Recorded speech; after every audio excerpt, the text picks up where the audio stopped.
കാനഡയിലെ കുടിയേറ്റക്കാർക്കും ഇനി വരാനിരിക്കുന്നവർക്കും ഒരുപോലെ നെഞ്ചിടിപ്പ് കൂട്ടുന്ന ചില വാർത്തകളാണ് കഴിഞ്ഞ കുറച്ച് ദിവസങ്ങളായി ഇവിടെ നിന്ന് പുറത്തു വരുന്നത്.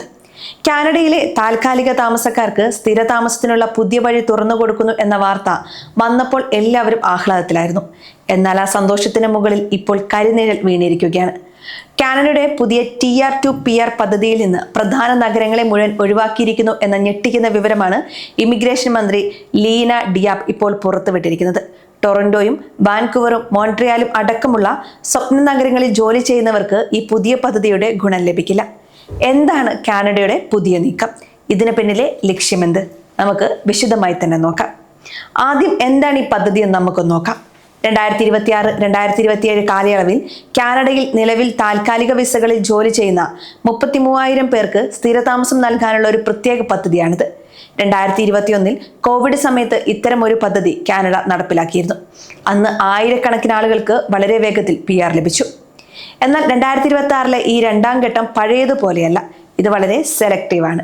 കാനഡയിലെ ഇമിഗ്രേഷൻ സംവിധാനം ഇപ്പോൾ നേരിടുന്ന വലിയൊരു പ്രതിസന്ധി പരിഹരിക്കാനാണ് ഈ വൺ ടൈം പ്രോഗ്രാമിലൂടെ സർക്കാർ ശ്രമിക്കുന്നത്. അതായത് ജനസംഖ്യയിലെ താൽക്കാലിക താമസക്കാരുടെ എണ്ണം 5% താഴെ എത്തിക്കുക എന്ന വലിയ ലക്ഷ്യത്തിലേക്കുള്ള ഒരു ചെറിയ ചുവടുവെപ്പാണിത്. ഇവിടെയാണ് ഈ വാർത്തയുടെ ഏറ്റവും പ്രധാനപ്പെട്ട വശം ഇരിക്കുന്നത്. കാനഡയിലെ വൻ നഗരങ്ങളെ ഈ പദ്ധതിയിൽ നിന്ന് പൂർണ്ണമായും ഒഴിവാക്കിയിരിക്കുകയാണ്.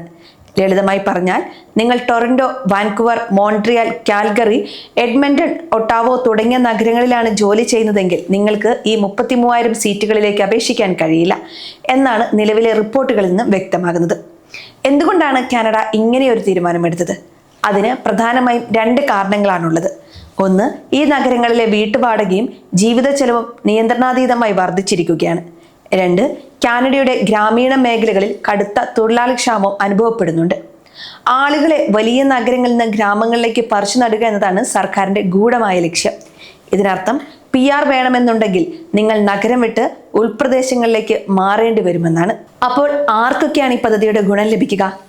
CMA പട്ടികയ്ക്ക് പുറത്തുള്ള ചെറുകിട പട്ടണങ്ങളിലും ഗ്രാമങ്ങളിലും ജോലി ചെയ്യുന്ന താൽക്കാലിക തൊഴിലാളികൾക്കാണ് മുൻഗണന.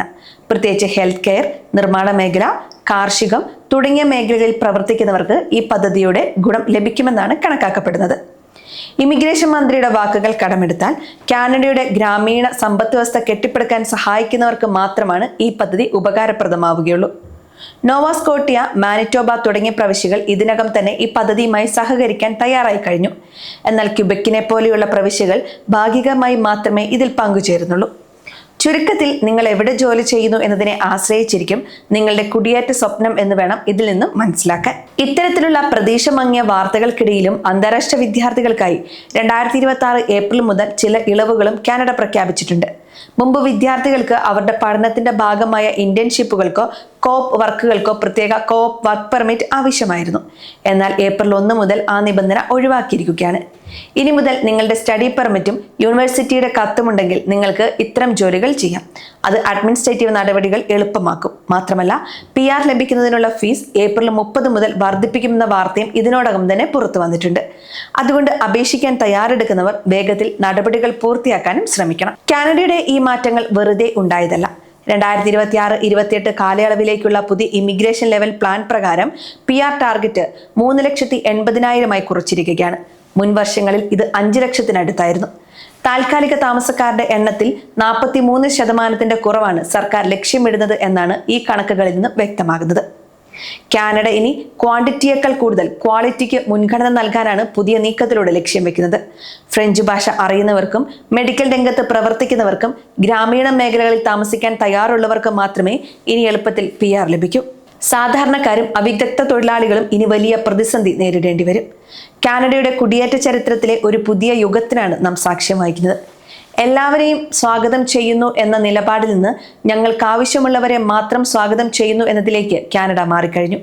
ഈ മാറ്റങ്ങൾ പലരുടെയും സ്വപ്നങ്ങൾ തകർക്കുമെങ്കിലും പുതിയ സാഹചര്യങ്ങളുമായി പൊരുത്തപ്പെടുന്നവർക്ക് മാത്രമായിരിക്കും ഇനി കാനഡയിൽ നല്ലൊരു ഭാവി ഉണ്ടാവുക.